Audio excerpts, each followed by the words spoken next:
Even from this stronghold, the unlucky Rip was at length routed by his termagant wife, who would suddenly break in upon the tranquillity of the assemblage and call the members all to naught. Nor was that august personage, Nicholas Vedder himself, sacred from the daring tongue of his variable virago, who charged him outright with encouraging her husband in habits of idleness. Poor Rip was at last reduced almost to despair, and his only alternative, to escape from the labor of the farm and the clamor of his wife, was to take gun in hand and stroll away into the woods. Here he would sometimes seat himself at the foot of a tree and share the contents of his wallet with Wolf, with whom he sympathized as a fellow sufferer in persecution. "Poor Wolf," he would say, "thy mistress leads thee a dog's life of it, but never mind, my lad, whilst I live thou shalt never want a friend to stay by thee." Wolf would wag his tail, look wistfully in his master's face, and if dogs can feel pity, I verily believe he reciprocated the sentiment with all his heart. In a long ramble of the kind and fine autumnal day, Rip had unconsciously scrambled to one of the highest parts of the Catskill Mountains. He was, after his favorite sport of squirrel shooting in the still solitudes that echoed and re-echoed with the reports of his gun. Panting and fatigued, he threw himself, late in the afternoon, on a green knoll, covered with the mountain herbage that crowned the brow of the precipice. From an opening between the trees he could overlook all the lower county for many a mile of rich woodland. He saw at a distance the lordly Hudson, far, far below and moving on its silent but majestic course, with the reflection of a purple cloud, or the sail of a lagging bark, here and there sleeping on its glassy bosom, at the last losing itself into the blue highlands. On the other side he looked down in a deep mountain glen, wild, lonely, and shagged, the bottom filled with fragments from the impending cliffs and scarcely lighted by the reflected rays of the setting sun. For some time, Rip lay musing on this scene. Evening was gradually advancing. The mountains began to throw their long blue shadows over the valleys. He saw that it would be long dark before he could reach the village, and he heaved a heavy sigh when he thought of encountering the terrors of Dame Van Winkle. As he was about to descend, he heard a voice from the distance, hallooing, "Rip Van Winkle, Rip Van Winkle!" He looked around, but he could see nothing but a crow winging its solitary flight across the mountain. He thought his fancy must have deceived him, and turned again to descend when he heard the same cry ring through the still evening air. "Rip Van Winkle, Rip Van Winkle!" At the same time, Wolf bristled up to his back and gave a low growl, skulked to his master's side, looking fearfully down into the glen. Rip now felt a vague apprehension stealing over him. He looked anxiously in the same direction and perceived a strange figure slowly toiling up the rocks and bending under the weight of something he carried on his back. He was surprised to see any human being in this lonely and unfrequented place, but supposing it had to be some of the neighborhood in need of his assistance, he hastened down to yield it. On nearer approach, he was still more surprised at the singularity of the stranger's appearance. He was a short, square-built old fellow with thick, bushy hair and a grizzled beard. His dress was of the antique Dutch fashion, a cloth jerkin wrapped around the waist, several pairs of breeches, the outer one of ample volume, decorated with rows of buttons down the sides and bunches at the knees. He bore on his shoulders a stout keg that seemed full of liquor and made signs for Rip to approach and assist him with the load. Though rather shy and distrustful as his new acquaintance, Rip complied with his usual alacrity, and then mutually relieving each other, they clambered up a narrow gully, apparently the dry bed of a mountain torrent. As they ascended, Rip every now and then heard long rolling peals, like distant thunder, that seemed to issue out of a deep ravine, or rather cleft between lofty rocks, toward which their rugged path conducted. He paused for an instant, but supposing it to be the muttering of one of those transient thunder showers which often take place in the mountain heights, he proceeded. Passing through the ravine, they came to a hollow, like a small amphitheater, surrounded by perpendicular precipices, over the brinks of which impending trees shot their branches so that you could only catch a glimpse of the azure sky and the bright evening cloud.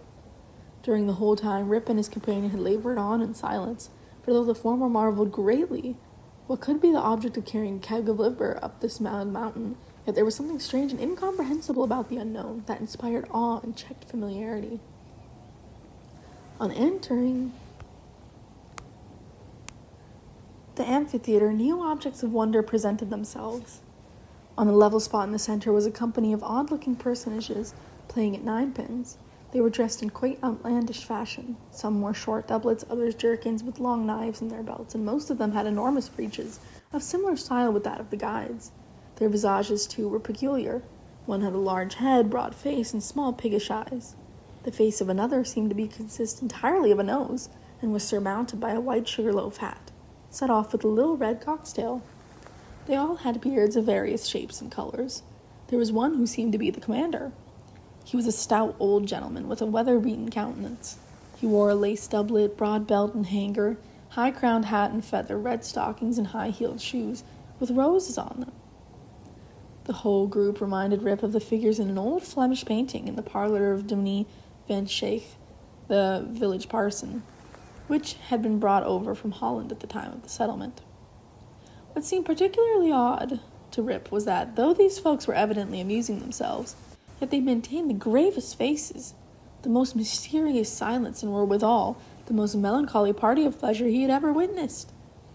Nothing interrupted the stillness of the scene but the noise of the balls, which, whenever they were rolled, echoed along the mountains like rumbling peals of thunder. As Rip and his companion approached them, they suddenly desisted from their play and stared at him with such a fixed statue-like gaze, and such strange, uncouth, lackluster countenances, that his heart turned with him, and his knees smote together. His companion now emptied the contents of the keg into large flagons, and made signs for him to wait upon the company. He obeyed with fear and trembling. They quaffed the liquor in profound silence, and then returned to their game. By degrees, Rip's awe and apprehension subsided. He even ventured, when no eye was fixed upon him, to taste the beverage which he found had much the flavor of excellent Hollands. He was naturally a thirsty soul, and was soon tempted to repeat the draught. One taste provoked another, and he reiterated his visits to the flagon so often that at length his senses were overpowered. His eyes swam in his head gradually declined, and he fell into a deep sleep. On waking, he found himself on the green knoll whence he had first seen the old man of the glen. He rubbed his eyes. It was bright, sunny morning. The birds were hopping and twittering among the bushes, and the eagle was wheeling aloft and breasting the pure mountain breeze. Surely, thought Rip, I have not slept here all night. He recalled the occurrences before he fell asleep. The strange man with the keg of liquor, the mountain ravine, the wild retreat among the rocks, the woe-begone party at the ninepins, the flagon. Oh, that flagon, that wicked flagon, thought Rip. What excuse shall I make to Dame Van Winkle? He looked around for his gun, but in place of the clean, well-oiled fowling piece, he found an old firelock lying by him, the barrel encrusted with rust, the lock falling off and the stock worm-eaten. He now suspected that the grave roisterers of the mountains had put a trick upon him, and having dosed him with the liquor, had robbed him of his gun.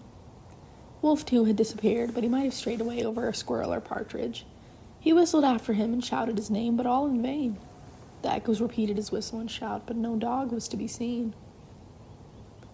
He determined to revisit the scene of last evening's gamble, and if he met with any of the party, to demand his dog and gun. As he rose to walk, he found himself stiff in the joints and wanting in his usual activity.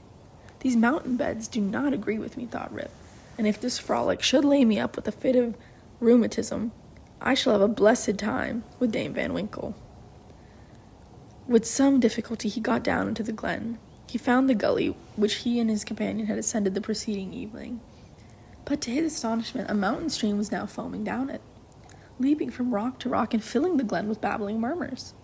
He, however, made a shift to scramble up its sides, working his toilsome way through the thickets of brush, sassafras, and witch hazel, and sometimes tripped up or entangled by the wild grapevines that twisted their coils and tendrils from tree to tree and spread a kind of network in his path. At length he reached to where the ravine had opened through the cliffs to the amphitheater, but no traces of such opening remained. The rocks presented a high, impenetrable wall over which the torrent came tumbling in a sheet of feathery foam and fell into a deep, broad basin, black from the shadows of the surrounding forest. Here, then, poor Rip was brought to a stand.